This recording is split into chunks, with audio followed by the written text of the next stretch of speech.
Hello viewers.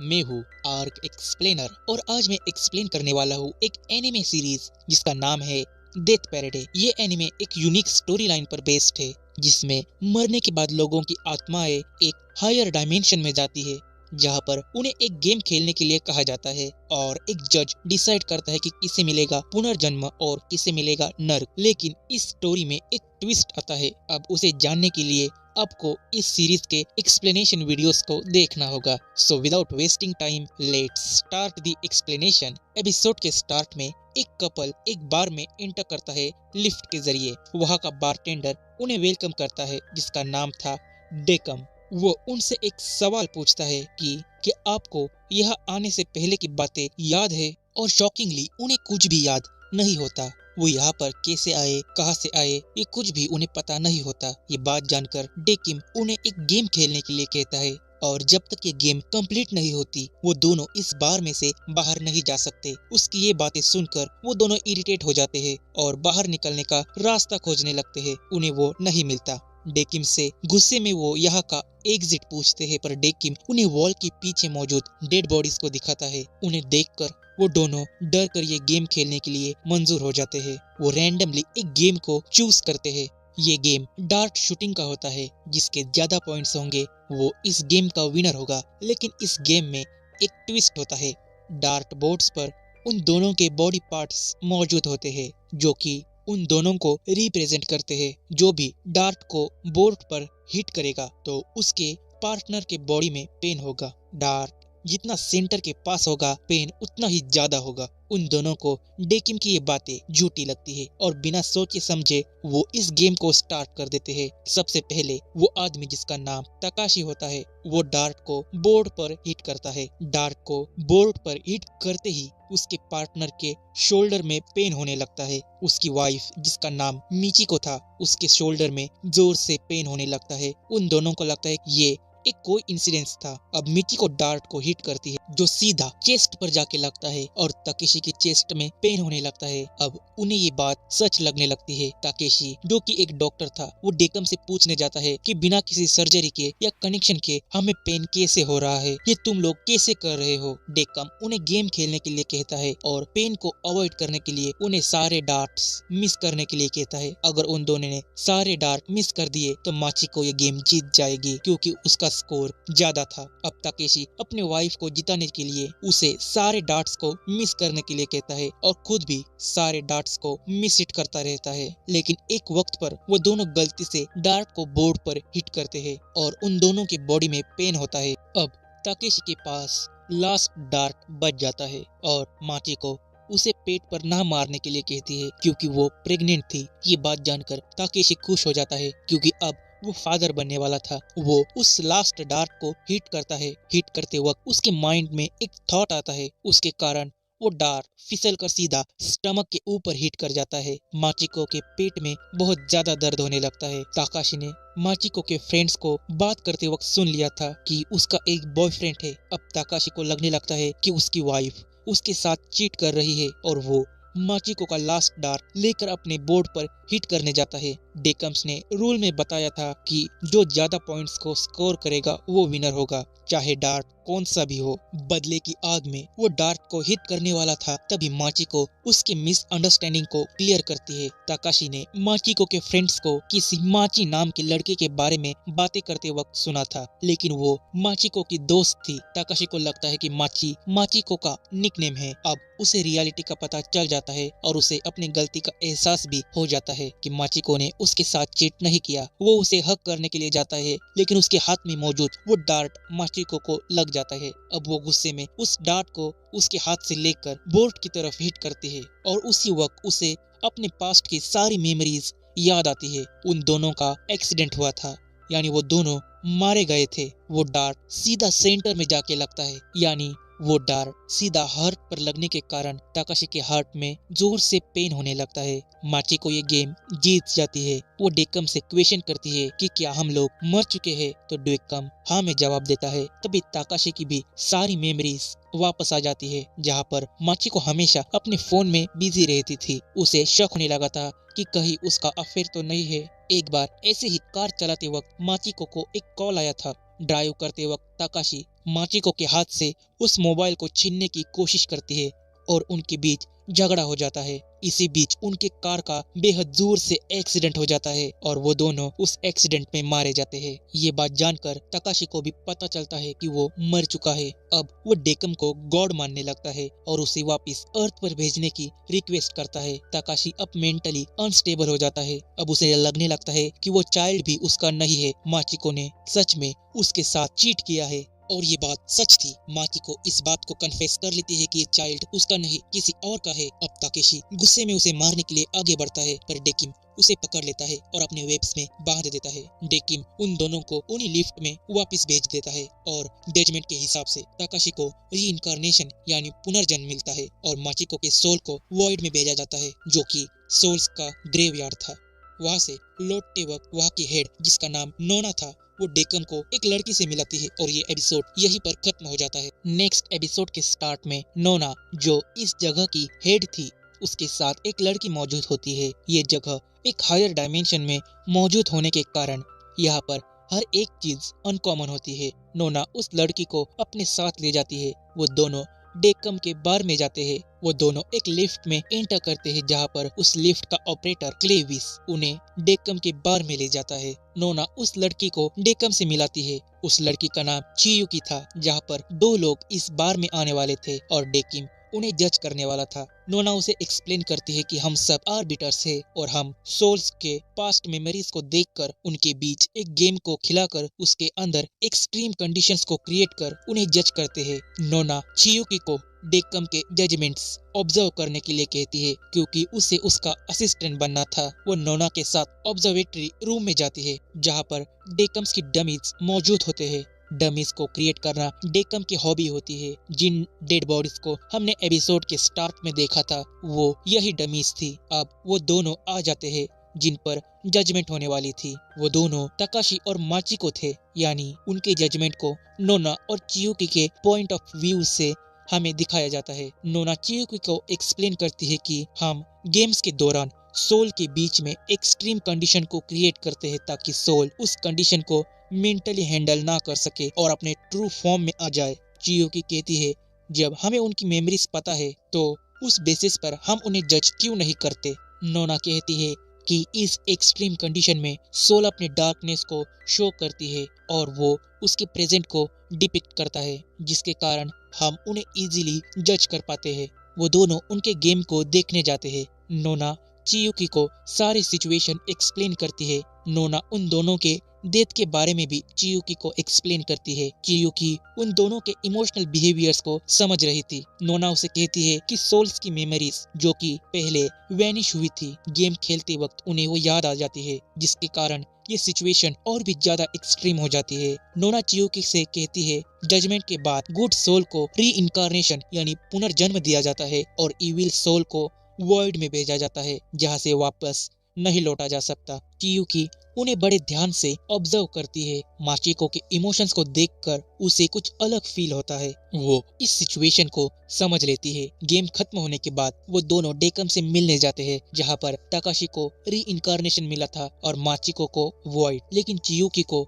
डेकम का judgement गलत लगता है। चियुकी को लगा कि माचिको ने खुद को सेक्रीफाइस किया ताकि ताकाशी को अच्छी लाइफ मिल सके। उसने लास्ट मोमेंट पर झूठ बोला ताकि ताकाशी को एक गुड पर्सन शो किया जा सके क्योंकि वो समझ गई थी ये शायद एक जजमेंट है। उन दोनों को जज किया जा रहा है और ताकाशी एक इविल पर्सन बनता जा रहा था। डेकम ह्यूमन इमोशंस को समझ नहीं सकता इसलिए उसने रॉन्ग जजमेंट दी थी। अब नोना उसे वार्न करती है और अपने जजमेंट्स इम्प्रूव करने के लिए कहती है। अब वो सब ड्रिंक करने जाते हैं जहाँ पर वो ऑफिशियली चियुकी को डेकम की असिस्टेंट बना देती है और वहाँ से चली जाती है। इसी के साथ ये एपिसोड यहीं पर खत्म हो जाता है। नेक्स्ट एपिसोड के स्टार्ट में एक लड़का डेकम के बार में मौजूद होता है। उसके साथ एक लड़की भी वहाँ पर प्रेजेंट थी।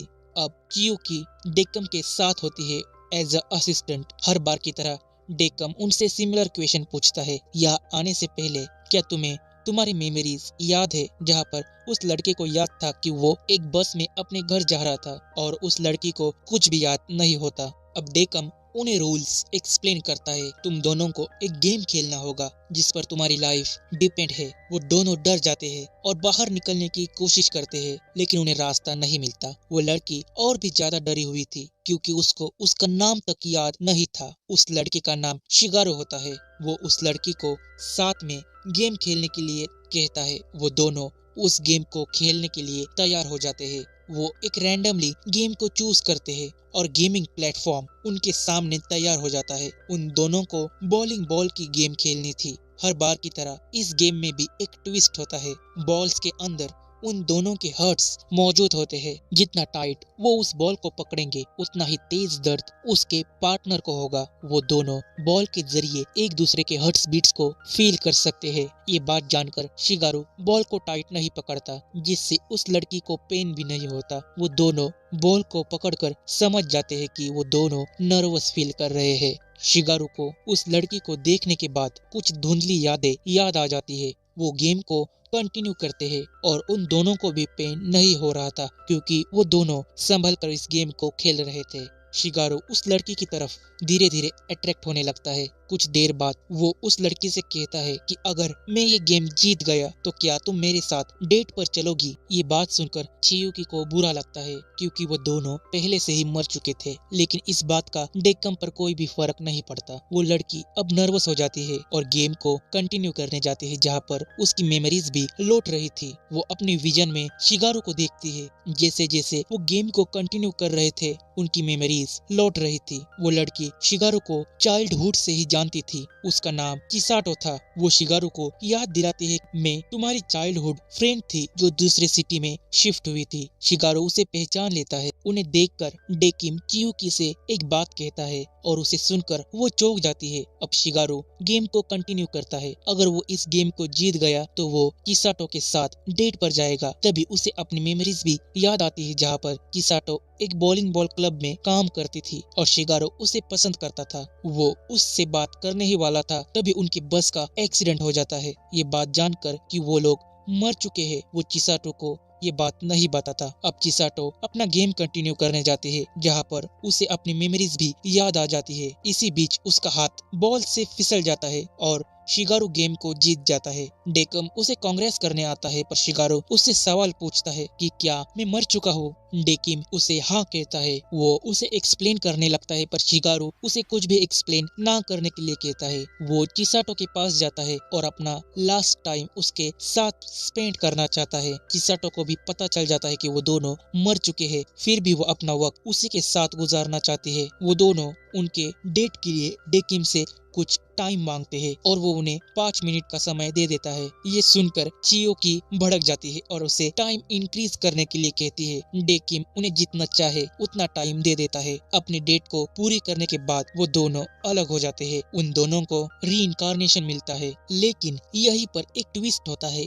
वो लड़की चिसाटो ना होकर उसका नाम टाकादा था। वो भी शिगारो की चाइल्डहुड फ्रेंड थी, लेकिन वो दोनों जैसे बड़े हुए उन दोनों में दूरियां बनने लगी। ताकदा ने अपने बिगड़े हुए फेस को ठीक करने के लिए प्लास्टिक सर्जरी की थी ताकि वो शिगारू से कॉन्फिडेंटली बात कर सके। वो भी शिगारू को पसंद करती थी लेकिन कभी उससे बात नहीं कर पाई। मरने के बाद वो गलती से खुद को चिसाटो समझने लगती है और इस एक गलती के कारण वो शिगारू को अपने मन की बात बता देती है।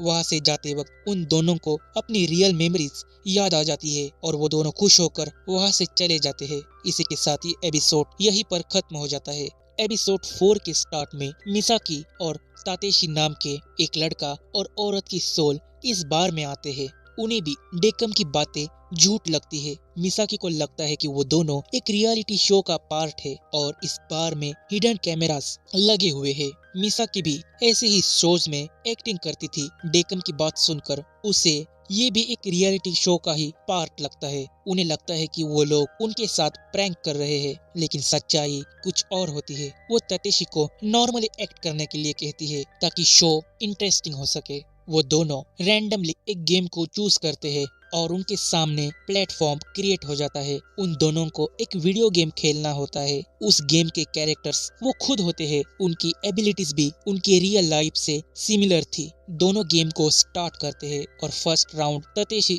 जीत जाता है और मिसाकी हार जाती है। हारने के बाद उसे अपने मेमोरीज याद आ जाती है, जहाँ पर कॉलेज लाइफ में ही उसने लव मैरिज की थी, लेकिन उसका हस्बैंड कुछ सालों बाद उसे छोड़कर चला गया था। अब बच्चों की जिम्मेदारी उसके ऊपर आई थी, इसलिए घर चलाने के लिए वो एक प्रोस्टिट्यूट बन जाती है। मिसाकी के सिर में बेहद ज्यादा दर्द होने लगता है, इसलिए ततेशी उसे संभालने जाता है। मिसाकी को अब भी ये गेम एक रियलिटी शो का हिस्सा लगता है, इसलिए वो तताशी को नेक्स्ट राउंड हारने के लिए कहती है ताकि उनके बीच टाई हो और ऑडियंस को और भी ज्यादा मजा आए। ततेशी पहले तो मिसाकी के अटैक्स का जवाब नहीं देता, लेकिन बीच में ही अपने गेमिंग स्किल्स का यूज कर उसे हराने लगता है। तभी डेकम उसके बीच एक्सट्रीम कंडीशन को क्रिएट करने के लिए उसके कंट्रोल बटन को तोड़ देता है और तताशी ये गेम हार जाता है। तभी उसे भी अपनी मेमोरीज याद आ जाती है, जहाँ पर उसके पेरेंट्स का डाइवोर्स हुआ था और वो उनके झगड़ों से परेशान रहता था।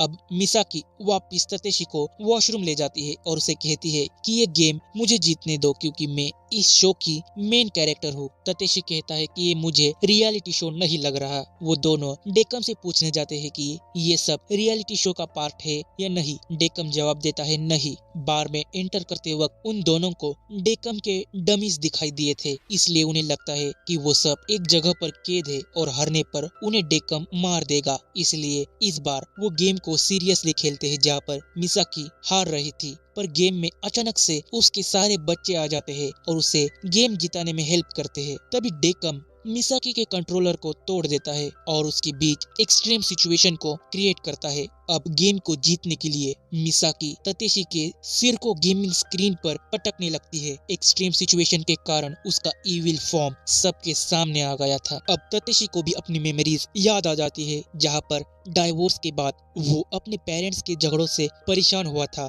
कई सालों बाद वो अपने मॉम के पास रहने गया था। अब मिसाकी को समझ आ जाता है कि गुस्से में उसने ततेशी को अनकॉन्शियस कर दिया है। डेकिम रूल्स के हिसाब से उसे गेम फिनिश करने के लिए कहता है और वो गेम खेलने जाती है। ततेशी बेहोशी में ही अपनी मेमोरीज को देखता है, जहाँ पर उसकी मॉम उससे बेहद प्यार करती थी। उसे अपनी गलती का एहसास हो गया था। रोज के झगड़ों के कारण उसकी मॉम ने उस पर कभी भी ध्यान नहीं दिया। अब वो अपनी गलती को सुधारना चाहती थी। तभी ततेशी होश में आ जाता है और वो गेम को खेलने लगता है। गेम में उसकी मॉम उसकी हेल्प करने के लिए आ जाती है। लास्ट में दोनों की सिर्फ एक एचपी रह जाती है। वो दोनों फाइनल अटैक करते हैं। उन दोनों की सारी मेमोरीज वापिस आ जाती है, जहाँ पर ततेशी ने सुसाइड कर दिया था और मिसाकी को उसी के मैनेजर ने मार दिया था, क्योंकि मिसाकी हमेशा अपना गुस्सा उस पर उतारती थी। अब उन दोनों के बीच में टाई हो जाता है, क्योंकि वो दोनों लास्ट राउंड हार जाते हैं। उन्हें पता चल जाता है कि वो दोनों मर चुके हैं। अब उन दोनों को अपने गलती पर पछतावा होता है। वो दोनों डेकिम को रोते हुए हक कर लेते हैं। डेकिम उन दोनों को जज कर लेता है। उनके कर्मों के हिसाब से ततेशी को री इनकारनेशन मिलता है और मिसाकी को वॉइड में भेजा जाता है। इसी के साथ ये एपिसोड यहीं पर खत्म हो जाता है। नेक्स्ट एपिसोड के स्टार्ट में चियुकी एक ड्रीम देखती है, जहाँ पर जिमी नाम के एक छोटे बच्चे की वो स्टोरी थी, जो कि एक लड़की के साथ फ्रेंडशिप कर लेता है। वो लड़की उसकी हमेशा मदद करती थी। तभी चियुकी नींद से जाग जाती है और उसका ड्रीम टूट जाता है। अब वो बार में जाने के लिए रेडी हो जाती है। वो अपनी ड्रेस पहनने के लिए जाती है, जहाँ पर कबर्ड में एक यूनिक ड्रेस मौजूद थी। चियुकी उस ड्रेस को इग्नोर कर अपना रेगुलर ड्रेस ही पहन लेती है। अब वो रेडी होकर बार में आती है। डेकिम वहाँ पर मौजूद रोलेट बोर्ड को बदलने जा रहा था और वो न्यू बोर्ड को वहां लगा देता है। वो बोर्ड उसी लड़की का था जो चियुकी के सपने में आई थी। वो उसे देखकर चौंक जाती है। वो डेकिम को इस बोर्ड को चेंज करने का रीजन पूछती है। डेकिम कहता है कि नोना ने उसे ये चेंज करने के लिए कहा है और इसके बारे में ज्यादा कुछ नहीं बताया। तभी डेकिम को न्यू सोल्स की मेमोरीज मिलती है और वहाँ पर 2 सोल्स आते हैं। उनमें से एक छोटा लड़का था। डेकिम हर बार की तरह उनसे सिमिलर क्वेश्चन पूछता है और शॉकिंगली उस आदमी को ये जगह अब भी याद थी। सीन शिफ्ट होता है एक ओल्ड मैन की तरफ, जिसका नाम ओकलस था, जहाँ पर वो नोना के साथ गैलेक्टिक पूल को खेल रहा था। बॉल्स की जगह वहाँ पर प्लैनेट्स और स्टार्स मौजूद थे। ओकुलस वहाँ का मोस्ट पावरफुल आर्बिटर था। नीचे बार में वो आदमी पहचान लेता है कि ये वही जगह है जहाँ पर मरने के बाद सोल्स को जज किया जाता है। ऊपर ओकुलस गेम में हार जाता है। वो नोना को एक और गेम खेलने के लिए कहता है। वो उसे रिक्वेस्ट करता है लेकिन वो वहाँ से चली जाती है। उनकी बातों में हमें ये पता चलता है कि गॉड ने इस जगह को काफी वक्त पहले छोड़ दिया है और वो अब तक नहीं लौटे। नीचे बार में डेकिम उस आदमी को समझाने की कोशिश करता है। डेकिम भी चौंक गया था क्योंकि ये पहली बार था कि किसी ने इस जगह को अपने मेमोरीज में मरने के बाद भी याद रखा। वो आदमी नहीं मानता, इसलिए डेकिम अपने वेब्स में उसे बांध देता है। चियुकी उस बच्चे को संभालने जाती है जिसे उस आदमी ने पकड़ा था, लेकिन वो चियुकी को ही नॉकआउट कर देता है। वो अनकॉन्शियस हो जाती है। डेकिम तुरंत अपने वेब्स में उस लड़के को बांध देता है और वो लड़का एक ह्यूमन ना होकर एक आर्बिटर था। उसका नाम गिंटी था। उसे पता चला था कि डेकिम एक सोल को जज नहीं कर पाया और वो सोल चियुकी थी। वो आर्बिटर ना होकर एक ह्यूमन है जो इस डायमेंशन में आई। इस डायमेंशन में आने के बावजूद चियुकी को अपने डेथ के बारे में पहले से ही पता था। डेकिम इस सिचुएशन को हैंडल नहीं कर सका और चियुकी के बारे में उसने नोना को इन्फॉर्म किया। तब नोना ने कुछ वक्त के लिए उसे डेकिम का असिस्टेंट बना दिया गया और चियुकी की सारी मेमोरीज को इरेज कर दिया गया। गिंटी डेकिम से काफी समय बाद मिला था, इसलिए वो मजाक में ही उससे लड़ने लगता है, लेकिन नोना वहां आकर उसे रोक लेती है। अब नोना डेकिम को फिर से वार्न करती है क्योंकि गिंटी जब रूप बदलकर इस बार में आया था तब डेकिम ने ठीक से उनकी मेमोरीज को चेक नहीं किया, इसलिए वो उसे पहचान नहीं पाया। नोना उसे अगली बार ध्यान रखने के लिए कहती है और वहाँ से चली जाती है। नोना अब गॉडेस ऑफ डेथ कैस्ट्रा से मिलने जाती है, जहाँ पर अर्थ में लोगों की डेथ अनकॉमनली बढ़ रही थी। हर घंटे 7,000 लोग मर रहे थे, जबकि अर्थ पर कोई वॉर भी नहीं हो रही, ना ही कोई पेंडेमिक है। कैसेट्रा को लगता है कि ये किसी के जजमेंट का तरीका है। अब ये रेफरेंस होता है डेथ नोट सीरीज का और इस डेथ पैराडे में एक स्पेशल कैमियो भी डेथ नोट से रिलेटेड हमें देखने को मिलेगा। उसे देखने के लिए आपको इस सीरीज के एक्सप्लेनेशन वीडियोस को देखना होगा। अब सीन शिफ्ट होता है बार में, जहाँ पर गिंटी डेकिम को चियुकी को जज करने के लिए कहता है। उसके हिसाब से आर्बिटर और ह्यूमन साथ काम नहीं कर सकते। क्लेविस गिंटी से कहता है कि डेकम इस सिचुएशन को संभाल लेगा। क्लेविस गिंटी को लेकर अपने साथ चला जाता है। डेकिम चियुकी को उसके रूम में ले जाता है क्योंकि वो बेहोश थी। बेहोशी में चियुकी को फिर से वही ड्रीम आता है और उसके ड्रीम में वो स्टोरी कंटिन्यू होती है। सीन शिफ्ट होता है नोना की तरफ, जो उसी स्टोरी बुक को पढ़ रही थी और ये एपिसोड यहीं पर खत्म हो जाता है। नेक्स्ट एपिसोड के स्टार्ट में एक लड़की उसी लिफ्ट में से आती है। उसका नाम मायू था। मायू गिंटी से मिलती है और वो उसे अपने पास बुला लेता है। वहाँ पर एक और लड़का मौजूद था जिसका नाम था हाराडा। वो एक फेमस म्यूजिशियन था। मायू उसे देखकर पागल हो जाती है क्योंकि वो उसका फेवरेट सिंगर था। गिंटी उन दोनों को एक गेम खेलने के लिए कहता है और उस गेम को रैंडमली चूज करने के लिए कहता है। मायू एक्साइटमेंट में बिना सोचे समझे गेम खेलने के लिए तैयार हो जाती है। उसे लग रहा था कि वो एक फेमस सेलिब्रिटी के साथ गेम खेलने वाली है। गिंटी भी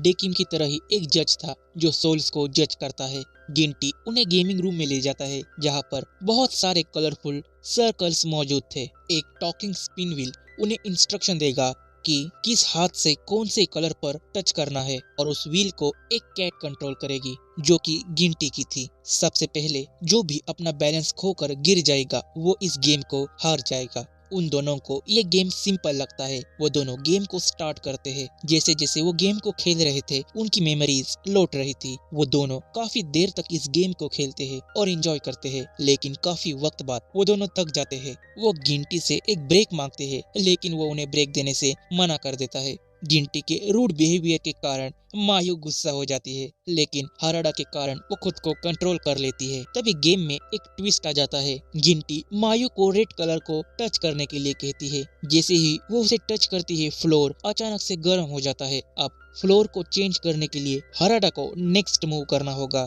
वो अगले कलर पर पैर रखता है। जैसे ही वो फ्लोर के नेक्स्ट कलर पर पैर रखता है, फ्लोर में से स्ट्रॉन्ग विंड फ्लो होने लगती है। अब उन्हें रोकने के लिए मायू नेक्स्ट मूव करती है। जैसे ही वो दूसरे कलर पर पैर रखती है, टेम्परेचर गिर जाता है और वो दोनों फ्रीज हो जाते हैं। लेकिन हाराडा अपने फुल पोटेंशियल को यूज कर नेक्स्ट कलर पर पैर रखता है। इसी बीच मायू को अपनी मेमोरीज याद आ जाती है, जहाँ पर वो हाराडा के कॉन्सर्ट में मौजूद थी।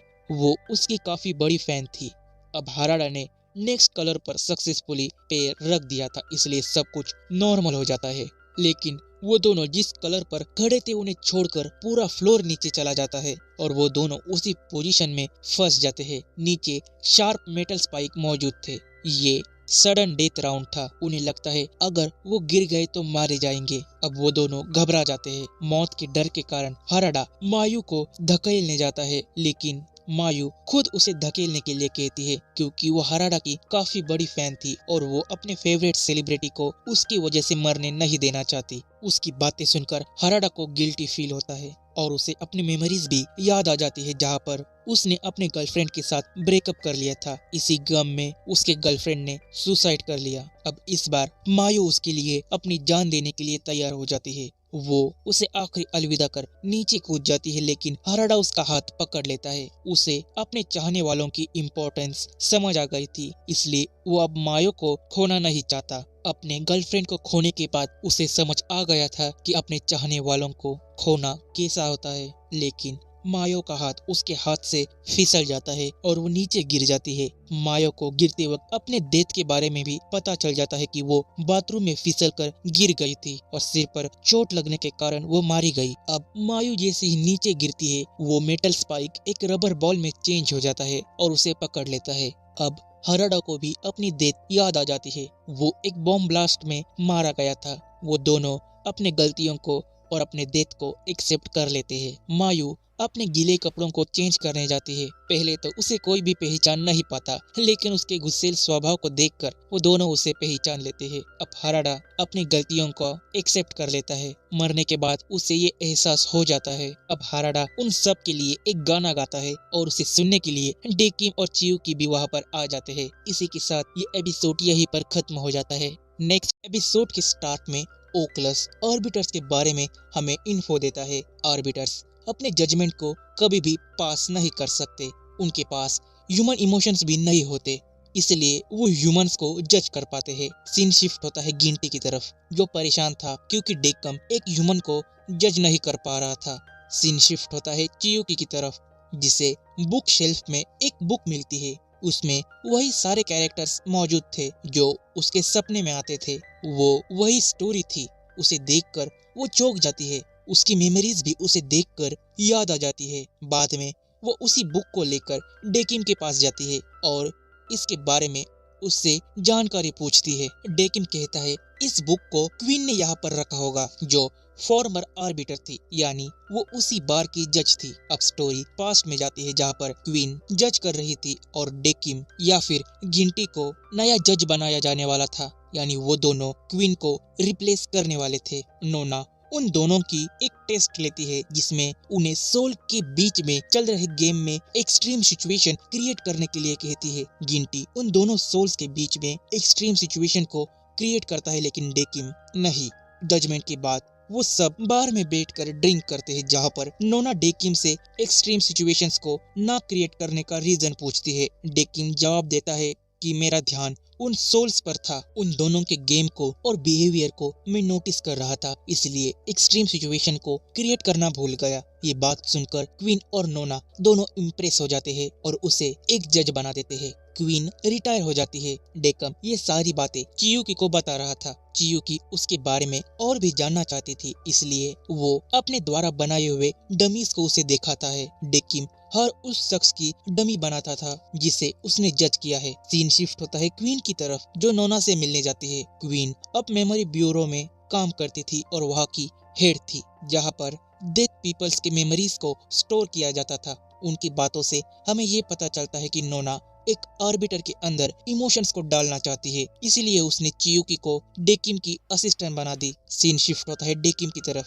जो चियुकी को बताता है कि वॉइड में जाने के बाद ह्यूमंस डमीज में बदल जाते हैं और उन्हें डिस्पोज कर दिया जाता है। डेकिम जिन भी सोल्स को जज करता था उन्हें डमीज में कन्वर्ट कर देता है। उसने काफी सारे डमीज बनाए हुए होते हैं। सीन शिफ्ट होता है गिंटी की तरफ, जहाँ पर वो मायू के बातों से इरिटेट हो जाता है और उसे एक रूम में लॉक कर देता है। दूसरी तरफ क्वीन, जो नोना से सवाल करती है कि तुम डेकिम में इतना इंटरेस्ट क्यों शो कर रही हो, वो कहती है हम आर्बिटर्स इमोशनलेस है, एक डमी की तरह। मैं एक आर्बिटर में इमोशंस डालना चाहती हूँ, इसलिए मैंने डेकिम को चुना। बातें करते वक्त वो दोनों नशे में सो जाते हैं। कुछ देर बाद वहाँ पर ओकलस आता है, जो नोना को अपने साथ गेम खेलने के लिए बुलाने आया था, लेकिन वो उसे देखकर चौंक जाती है। वो पहले तो आने से मना कर देती है। ओकलस को शक होने लगा था कि नोना उससे कुछ तो छिपा रही है। अब नोना ओकलस का ध्यान भटकाने के लिए उसके साथ गेम खेलने के लिए तैयार हो जाती है। नोना एक आर्बिटर के अंदर इमोशंस को डाल रही थी और ये रूल्स के खिलाफ था। इसी के साथ ये एपिसोड यहीं पर खत्म हो जाता है। नेक्स्ट एपिसोड के स्टार्ट में दो सोल्स बार में एंटर करते हैं। उनमें से एक मर्डरर था। डेकिम उन्हें वेलकम करता है और उन्हें हर बार की तरह सिमिलर क्वेश्चन पूछता है और उनका जवाब भी सेम था। अब वो दोनों फ्रेश होने के लिए वॉशरूम में जाते हैं, जहाँ पर उस लड़के के बैग में एक नाइफ था जिस पर खून था। वहाँ पर वो आदमी आता है और वो लड़का तुरंत उस नाइफ को छिपा देता है। अब वो दोनों डेकिम के पास जाते हैं, जहाँ पर वो आदमी एक डिटेक्टिव था। वो डेकिम को कहता है, हमें यहाँ पर कैद करना एक क्राइम है और तुम्हें इसकी सजा भी मिल सकती है। डेकिम उन्हें फिर भी ये गेम खेलने के लिए कहता है और रोलेट के पीछे मौजूद डमीज को उन्हें दिखाता है। उन दोनों को लगता है कि वो डेड बॉडीज है। वो दोनों डर जाते हैं और सोचने के लिए कुछ टाइम मांगते हैं। वो इस पर एक साथ डिस्कशन करने लगते हैं। वो दोनों एक दूसरे को अपना नाम भी बता देते हैं।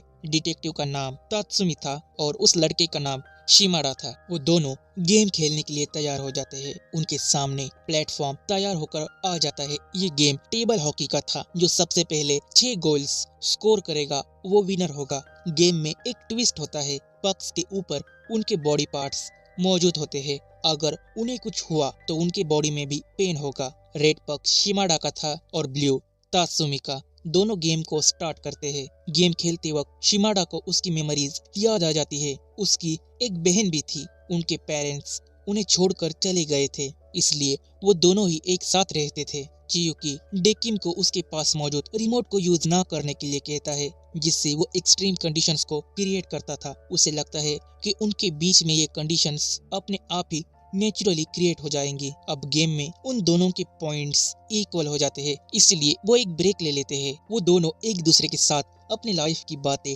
शेयर करते हैं। तात्सुमी एक डिटेक्टिव था, इसलिए उसे डेकिम के अंदर कुछ अनकॉमन दिखाई देता है जो वो दूसरे लोगों में नहीं देख पाता। डिटेक्टिव शिमाडा को गेम खेलने के लिए कहता है ताकि उसे इस प्लेस के बारे में और भी इन्फो पता चल सके। शिमाडा को भी अपनी मेमोरीज में अपनी सिस्टर ही दिखाई देती है। डिटेक्टिव अपने मेमोरीज में देखता है कि उसकी वाइफ का किसी ने तो मर्डर किया था। ये जानकर वो शॉक में चला जाता है, क्योंकि ये बात वो भूल गया था।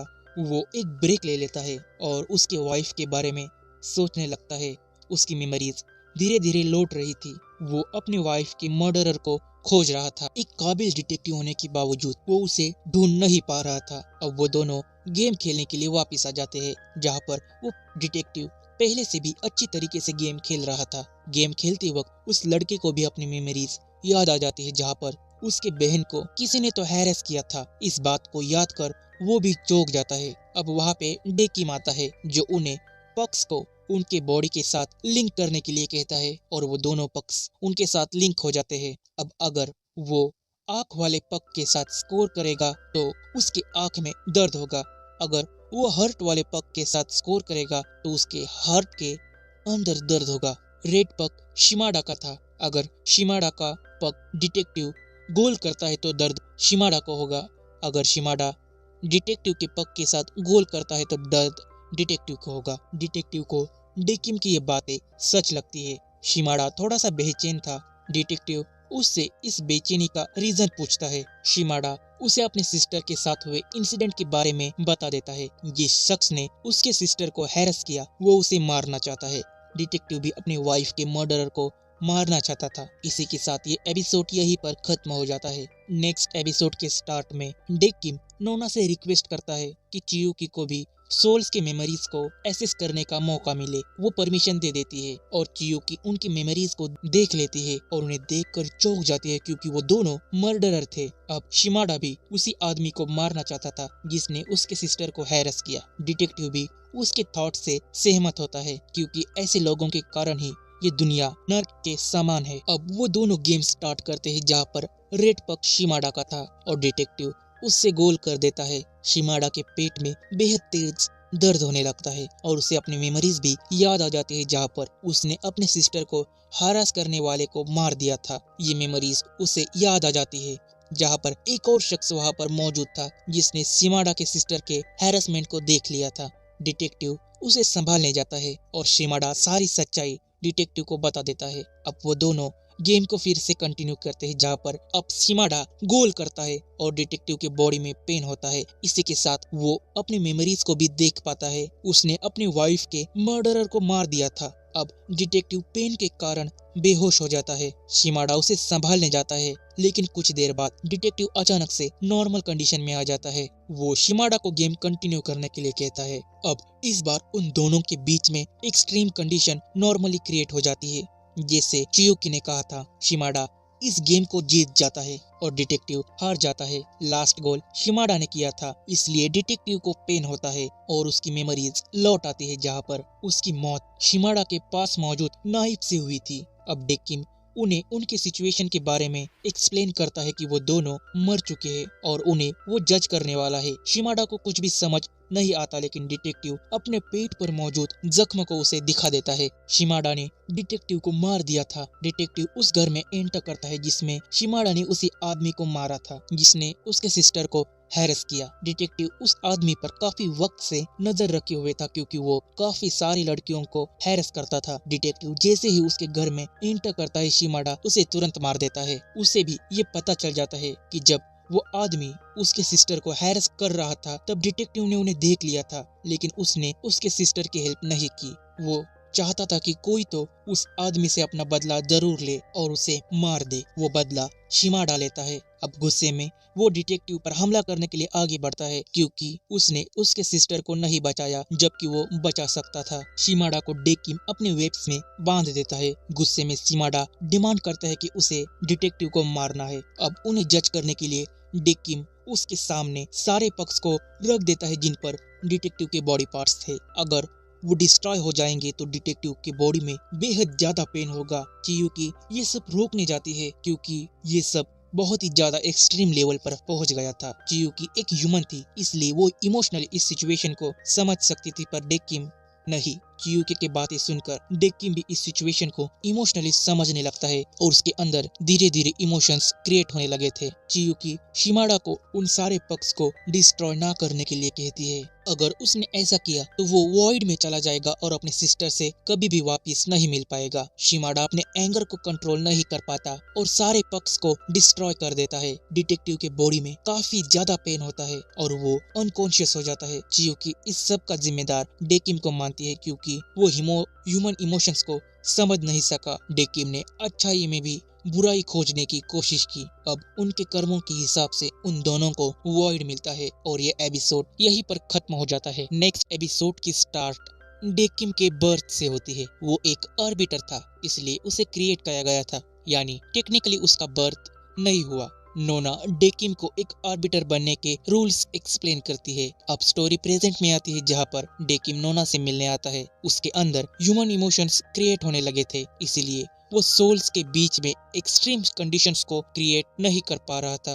उन सोल्स के बुराई को देखकर उन्हें जज करना उसे ठीक नहीं लगता। दूसरी तरफ चियुकी जो कि ह्यूमन थी ज्यादा देर तक इस डायमेंशन में नहीं रह सकती, उसी के कारण वो एक डमी में बदल रही थी। नोना डेकिन को अब चियुकी को जज करने के लिए कहती है क्योंकि उसका समय खत्म हो रहा था। डेकिन चियुकी से मिलने जाता है और उसे बता देता है कि वो एक ह्यूमन है ना कि एक आर्बिटर। डेकिन उसे जज करने वाला था। चियुकी उसके बातों को समझ जाती है। अब उस बार में एक सोल आती है जो कि एक ओल्ड वुमन की थी। डेकिन उसे और चियुकी को एक गेम खेलने के लिए कहता है। उन्हें वो गेम चूज करने के लिए कहता है जहाँ पर वो गेम कार्ड्स का था। जिसके पास भी लास्ट में जोकर होगा वो गेम को हार जाएगा। वो सब गेम स्टार्ट करते हैं। कार्ड्स पर उन तीनों के लाइफ से रिलेटेड कैरेक्टर्स मौजूद थे जहाँ पर ओल्ड वुमन एक मांगा आर्टिस्ट थी। उसके द्वारा क्रिएट किए हुए कैरेक्टर्स उन कार्ड्स पर मौजूद थे। वो तीनों गेम को कंटिन्यू करते हैं जहाँ पर डेकिम से रिलेटेड भी कार्ड्स वहाँ पर मौजूद थे। उन्हें देखकर गिंटी के साथ हुए कन्वर्जेशन को वो याद करता है जहाँ पर डेकिम का बिहेवियर ह्यूमन की तरह हो रहा था और गिंटी उसे समझाने की कोशिश करता है कि हम आर्बिटर से ह्यूमंस नहीं। दूसरी तरफ नोना क्वीन से मिलने जाती है और चियोके की सारी मेमोरी उससे मांगती है। दूसरी तरफ गेम खेलते वक्त उस ओल्ड वुमन को एक कार्ड मिलता है। उसे देखकर वो समझ जाती है कि वो मर चुकी है। उस कार्ड पर मौजूद एक कैरेक्टर उस ओल्ड वुमन के इमेजिनेशन में था। मरने के कारण वो उसे क्रिएट नहीं कर पाई, लेकिन यहाँ पर आकर उसने उस कार्ड को देख लिया। डेकिम उसे उसके सिचुएशन के बारे में एक्सप्लेन करता है कि उसे जज किया जा रहा है। वो ओल्ड वुमन उनके साथ गेम खेलकर बेहद खुश हो जाती है। उसका और उसके हस्बैंड का कोई भी चाइल्ड नहीं था, इसलिए वो ओल्ड वुमन चिल्ड्रंस को इमेजिन कर अपने मांगा कैरेक्टर्स को क्रिएट करती थी और उसे उसमें बेहद ज्यादा खुशी मिलती थी। दूसरी तरफ क्वीन चियोके की मेमोरीज को ढूंढ पाती है और ढूंढकर नोना को दे देती है बार में। अब वो दोनों गेम को कंटिन्यू करते हैं जहाँ पर खेलते वक्त चियोके के पास उसी कैरेक्टर का कार्ड आता है जिसे वो ड्रीम्स में देखती थी। ओल्ड वुमन को ये स्टोरी पता थी जिसका नाम था चैवोट। ओल्ड वुमन उन्हें वो स्टोरी सुनाती है। एक छोटे बच्चे जिसका नाम जिमी था, उसकी ये स्टोरी थी जिसे चैवो नाम की लड़की पसंद आती है। वो उसे अपने मन की बात बता नहीं पाता क्योंकि चैवो डीफ थी, यानी वो कुछ भी सुन नहीं पाती। इसलिए जिमी हमेशा स्टार से विश करता था कि चैवो उसकी बातें सुन सके। ओल्ड वुमन की स्टोरी सुनकर चियोके को उसकी मेमोरीज याद आ जाती है। उसे उसकी मॉम याद आती है। अब लास्ट मूव डेकिम का था और वो इस गेम को जीत जाता है जो कर चियोके के पास था, यानी वो गेम हार जाती है। अब डेकिम उस ओल्ड वुमन को जज कर लेता है और उसे रीइंकार्नेशन मिलता है। उन्हें अलविदा कर वो वहाँ से चली जाती है। चियोकी डेकिम से पूछती है कि मेरी मौत कैसे हुई, पर डेकिम उसे नहीं बताता और उसे खुद पता करने के लिए कहता है। दूसरी तरफ ओकलस क्लेविस को बुलाकर उसके मेमोरीज को स्कैन करता है और उसे पता चलता है कि नोना एक आर्बिटर में इमोशंस डालना चाहती है। इसी के साथ ये एपिसोड यहीं पर खत्म हो जाता है। नेक्स्ट एपिसोड के स्टार्ट में डेकिम को अब ह्यूमंस को जज करने में तकलीफ हो रही थी। अब उसे लगता है कि ह्यूमंस को जज करने के लिए उसके पास ह्यूमन इमोशंस होने चाहिए। दूसरी तरफ क्वीन नोना को चियोके की मेमोरीज अरेंज करके दे देती है। सीन शिफ्ट होता है गिंटी की बार में जहाँ पर हराडा की सोल वॉइड में खो गई थी और मायू गिंटी से कहती है कि मैं वहां जाकर उसके सोल को वापस लाऊंगी। गिंटी उसे समझाता है कि वॉइड से लौट कर आना नामुमकिन है। गिंटी मायू को एक चॉइस देता है, या तो वो हराडा को वॉइड में जाने के लिए कहे या फिर एक अननोन पर्सन को। वो इंसान डेथ नोट सीरीज का लीड कैरेक्टर लाइट यागामी था जो इस बार में फंसा हुआ था। ये डेथ नोट सीरीज का एक स्पेशल कैमियो था। इसका मतलब उस सीरीज में जहाँ पर लाइट मारा गया था तब उसकी सोल यहाँ आकर फंस गई थी। दूसरी तरफ डेकिम चियोकी की मेमोरीज को याद दिलाने में हेल्प करता है। सबसे पहले चियोकी उसी ड्रेस को पहनने जाती है जिसे वो इग्नोर करती थी। वहाँ पर आइस स्केट्स भी मौजूद थे। दूसरी तरफ गिंटी मायू को फोर्स करता है कि वो किसी एक को चुन ले, या तो हराडा को जिसकी वो काफी बड़ी फैन है, या फिर उस आदमी को जिसे वो जानती तक नहीं। गिंटी को लग रहा था कि मायू जरूर उस आदमी को यानी लाइट को चुनेगी वॉइड में भेजने के लिए। दूसरी तरफ चियोकी उसी ड्रेस को और उन स्केट्स को पहनकर आइस स्केटिंग करने आती है। अब स्टोरी पास्ट में जाती है जहाँ पर चियोकी मरने के बाद इस बार में आई थी। उसे उसके मौत के बारे में पहले से ही याद था। वो ये नहीं जानती थी कि वो कैसे मर गई। डेकिम उसके बारे में नोना को इन्फॉर्म करता है। अब डेकिम की इच्छा थी कि वो इस स्पेशल केस को जज करे, इसलिए नोना चियोकी को डेकिम की असिस्टेंट बना देती है। अब स्टोरी प्रेजेंट में आती है जहाँ पर चियोकी स्केटिंग कर रही थी और उसकी मेमोरीज धीरे धीरे लौट रही थी। डेकिम अपने डमीज की मदद से उसके लिए ऑडियंस तैयार करता है। चियोकी एक प्रोफेशनल आइस स्केटर की तरह ही स्केटिंग कर रही थी। इसी के साथ उसे अपनी यादें भी धीरे धीरे याद आने लगती है जहाँ पर वो चाइल्डहुड से ही स्केटिंग कर रही थी। प्रोफेशनल स्केटर बनना उसका ड्रीम था, लेकिन एक बार परफॉर्म करते वक्त वो गिर गई और उसके पैर में फ्रैक्चर आ गया था। प्रेजेंट टाइम में भी वो स्केटिंग करते वक्त गिर जाती है और उस इंसिडेंट को याद करती है। इंजरी के बाद वो स्केटिंग नहीं कर सकती थी, इसीलिए उसके सारे सपने टूट जाते हैं। वो खुद को दुनिया से आइसोलेट कर लेती है। उसके पेरेंट्स ने उसे बहुत बार समझाने की कोशिश की, लेकिन वो अपने गम में हमेशा डूबी रही और उसे कभी भी भूल नहीं पाई। अपने सपनों को खोने के गम में वो सुसाइड कर अपनी जान दे देती है। उसकी बातों को डेकिम समझ रहा था क्योंकि उसमें ह्यूमन इमोशंस धीरे धीरे डेवलप हो रहे थे। चियोकी उन सारे बातों को भूलकर डेकिम के साथ बार में आती है और वो डेकिम के साथ अपनी इस बार में लास्ट ड्रिंक पीती है, लेकिन उसे पीते ही वो बेहोश हो जाती है। डेकिम ने उस ड्रिंक में कुछ तो मिलाया था। दूसरी तरफ मायो हाराडा के साथ वॉइड में चली जाती है, जहाँ पर वो नहीं चाहती थी कि उसके कारण किसी और को वॉइड में जाना पड़े। हाराडा की सोल वॉइड में खो गई थी। गिनती के हिसाब से वॉइड में जाने के बाद हाराडा को होश आ जाएगा। गिनती मायू से सवाल पूछती है कि हाराडा तुम्हारे लिए कौन है। वो जवाब देती है सब कुछ। गिनती उसके ह्यूमन इमोशंस को समझ नहीं पाता, क्योंकि वो एक आर्बिटर था और उन्हें वो वॉइड में भेज देता है। वहां जाने के बाद हाराडा की आंख खुल जाती है, उसे होश आ जाता है, यानी उसकी सोल उसके अंदर आ गई थी। लेकिन वॉइड में जाने के कारण वो दोनों डमीज में बदल जाते हैं और उन दोनों की सोल एक साथ वॉइड में चली जाती है। वो दोनों आखिरी वक्त तक एक साथ थे। दूसरी तरफ ओकलस नोना से मिलने जाता है। उसे नोना के एक्सपेरिमेंट के बारे में पता चल गया था।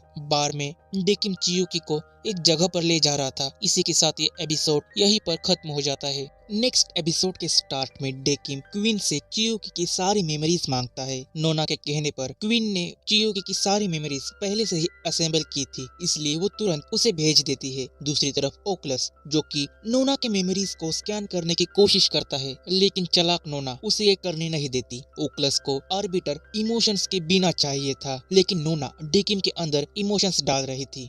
ओकलस उसे वार्न करता है। उसे लग रहा था कि डेकिम ह्यूमन इमोशंस के साथ सोल को जज नहीं कर पाएगा। दूसरी तरफ डेकिम चियुकी को लेकर वहां से लोवेस्ट फ्लोर पर जाता है। क्लेविस उसे देखकर चौंक गया था, क्योंकि वो वही जगह थी जहां पर सोल्स के डमीज को बदलने के बाद वहां डिस्पोज कर दिया जाता था। चियुकी जो बेहोश थी, उसकी आंख उसी के रूम में खुलती है। उसे देखकर वो चौंक जाती है। वहां पर डेकिम भी मौजूद था। उस जगह को देखकर चियुकी को अपनी यादें याद आती है। उसे लग रहा था कि ये एक ड्रीम है, पर डेकिम के हिसाब से ये रियलिटी थी। ये वक्त चियुकी के मौत के बाद का था। चियुकी अपने मेमोरीज को याद कर दुखी हो जाती है। तभी उसकी मॉम भी वहां पर आ जाती है, लेकिन वो चियुकी को देख नहीं पाती। लिविंग वर्ल्ड के लोग सोल्स और आर्बिटर्स को नहीं देख सकते। अब चियुकी डेकिम को उसे यहाँ लाने की वजह पूछती है। डेकिम उसे वही रिमोट देता है जिससे वो एक्सट्रीम कंडीशंस को क्रिएट करता था। वो उसे कहता है कि अब 7,000 लोग हर घंटे मर जाते हैं। तुम्हें मैं एक ऑप्शन दे रहा हूँ। किसी एक इंसान के लाइफ के बदले तुम्हें मैं वापस जिंदा कर सकता हूँ। तुम उस डायमेंशन में और बार में बिताए हुए सारी मेमोरीज को भूल जाओगी। तुम फिर से तुम्हारे नॉर्मल लाइफ में आ सकती हो। बस तुम्हें इस बटन को दबाना है। डेकिम उसे अपना फैसला तुरंत करने के लिए कहता है, क्योंकि उसके पास काफी कम वक्त बचा था। डेकिम उसके फ्रेंड्स और फैमिलीज के मेमोरीज में से चियुकी के डेथ को मिटा देगा अगर वो उस बटन को दबा दे। चियुकी अपनी मॉम को उसी के फोटो के सामने प्रेयर करते हुए देखकर दुखी हो जाती है। उसके मॉम को लग रहा था कि वो चियुकी की मौत की जिम्मेदार है, क्योंकि वो अपने बेटी को कभी समझ नहीं पाई। अब चियुकी रोने लगती है।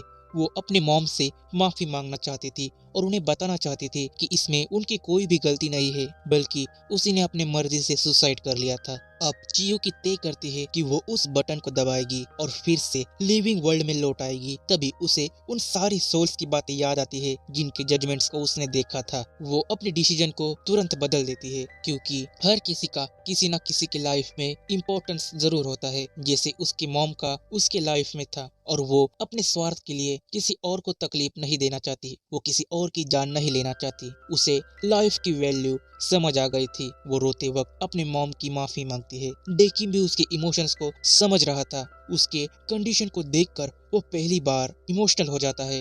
उसके आंखों से आंसू आ जाते हैं और वो जगह पूरी तरीके से डिस्ट्रॉय हो जाती है। ये डेकिम का एक इल्यूजन था। ये सब डेकिम के जजमेंट का ही एक पार्ट था। डेकिम अब चियुकी के इमोशंस को समझ पाता है। डेकिम उसे जोर से हक कर लेता है और रोने लगता है। ओकलस और नोना उन्हें देख रहे थे। ओकलस को लग रहा था कि डेकिम एज अ आर्बिटर नाकाम हो गया है, लेकिन नोना को लगता है कि वो ह्यूमन इमोशंस के साथ ह्यूमंस को और भी बेहतर तरीके से जज कर पाएगा। वो उनके भीतर बुराई के साथ अच्छाई को भी देखकर उन्हें जज करेगा। अब डेकिम चियुकी को लेकर वहां से बार में मौजूद लिफ्ट के पास आ जाता है। उसने उसे जज कर लिया था और उसे रीइंकार्नेशन मिलता है। डेकिम चियुकी से वादा करता है कि वो सोल्स को उनकी अच्छाई और बुराई दोनों देखकर जज करेगा। चियुकी डेकिम को एक स्माइल करने के लिए कहती है ताकि वो सोल्स के साथ इमोशनली कनेक्ट हो सके। डेकिम को चियुकी के साथ बिताए हर एक पल याद आ जाते हैं। चियुकी डेकिम को आखिरी अलविदा कर चली जाती है। अब कुछ समय बीत जाता है जहाँ पर डेकिम के बार में दो और सोल्स आते हैं। डेकिम उन्हें एक स्माइल के साथ वेलकम करता है और उसके साइड में उसने चियुकी की याद में उसी की एक डमी बनाकर रखी थी ताकि वो उसके दिल में हमेशा उसके साथ रह सके। इसी के साथ ये सीरीज यहीं पर खत्म हो जाती है। ऐसे ही अमेजिंग कंटेंट के लिए इस चैनल को जरूर सब्सक्राइब करें। मिलता हूँ नेक्स्ट वीडियो में। जय हिंद।